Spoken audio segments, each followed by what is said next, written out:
सम्बन्ध र थपडी भनेको उस्तै हो नि।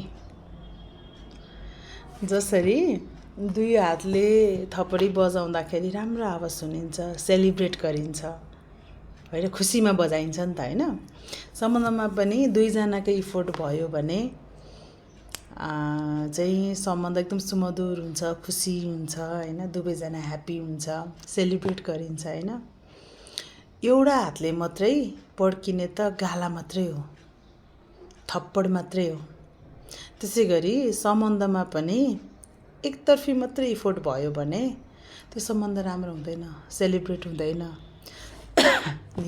नैराश्यता हुन्छ, पीडा हुन्छ।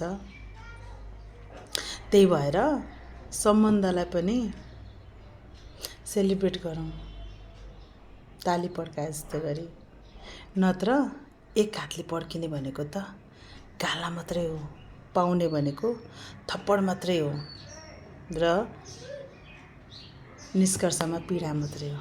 त्यही भएर सम्बन्धलाई सेलिब्रेट गरौँ सबजनाले।